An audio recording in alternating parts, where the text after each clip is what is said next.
जाएगा, पानी किधर मिल रहा है? पानी जा रहा है उनके शहरों में, मेट्रो शहरों में मेट्रो बनने के लिए, लेकिन आपको गांव के गांव उठा दिया जाएगा। मुआवजा के नाम पे मिलेंगे, कुछ नहीं मिलेंगे। यही है महाराष्ट्र में अमरावती नंदुरबार डिस्ट्रिक्ट है एक, वहां से 85 साल की एक दादी थी 2014 में, जब मेरे पति एक डॉक्यूमेंट्री फिल्म शूट कर रहे थे। वो लड़ाई लड़ रही है अपनी जल जंगल जमीन की। उनको दे दिया गया, आपको बोला कि इतने जमीन के बदले आपको इतना पैसा दे दिया जाएगा। उसने बोला मुझे पैसा नहीं चाहिए, मुझे वो जमीन चाहिए, और इस जमीन को अगर तुम छीनोगे इसी जमीन में मैं गाड़ दूंगी। वो 85 साल की महिला लड़ाई लड़ सकती है, ये 25 साल के भगवान आपके लिए होंगे। ये लड़ाई जब लड़ सकते हैं तो आप क्यों नहीं लड़ सकते? आपको सिर्फ बचाना है। और मैं कह रही हूँ कि लड़ाई लड़िए, लड़ाई लड़े। मैं कह रही हूँ लड़ने से पहले अड़ना सीखिए। उनको बताइए क्षेत्र हमारा है, जब तक अड़ेंगे नहीं तब तक लड़ाई नहीं लड़ सकते आप लोग। अड़िए, ये हमारा है, हमारे क्षेत्र का विधायक होगा, दोनों गठबंधन पार्टी का विधायक होगा। मैं आपको राजनीति में इसलिए कर रही हूँ, अगर वो राजनीति कर रहे हैं तो हमारे समाज से बात करने में, उनकी राजनीति की बात करने के लिए हम क्यों परहेज करें?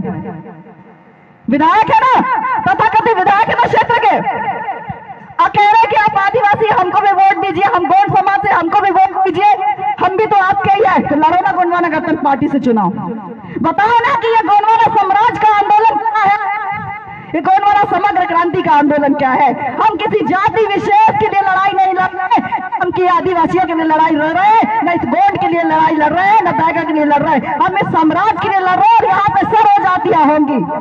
जब विधायक बनता है तो आप एक जाति देख के विधायक नहीं बनाएंगे, बस सिर्फ एक का काम नहीं करेगा, उस क्षेत्र में जितने लोग होंगे उसकी लड़ाई लड़ रहे हैं। जब ये गोंडवाना साम्राज्य नहीं बचेगा तो आप जाएंगे कहाँ? आपका चाहे 1000 विधायक खड़े कर, चाहे मंत्री सांसद खड़े कर ले, कुछ नहीं होने वाला है।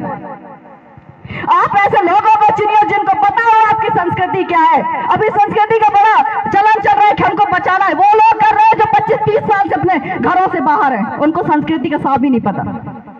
और ऐसे लोग चुनाव के नाम पे जब होता है ना, यही लोग बेच खाते हैं हमारे समाज को। कैसे बेचते हैं कि हमारी संस्कृति खत्म हो रही है, ये आएंगे तो हमारे क्षेत्र में ये करेंगे, वो आएंगे तो हमारे क्षेत्र में ये करेंगे। जब क्षेत्र का व्यक्ति होगा उसको पता होगा तुम्हारे क्षेत्र में किस चीज की कमी है। वनग्राम है तो अगर वन जो विभाग है उससे परमिशन लेनी है, आपको रोड बनवानी है, आपके बच्चों तक स्कूल जाने के लिए वो रास्ता पक्का करवाना है, ये आपके क्षेत्र में आने वाला व्यक्ति जानेगा। वो बीजेपी और कांग्रेस वाले विधायक नहीं जानेंगे जो सिर्फ उनके एजेंडे पे चलते हैं। उनको ये भी नहीं पता उनके क्षेत्र में कौन सा मुद्दा चल रहा है।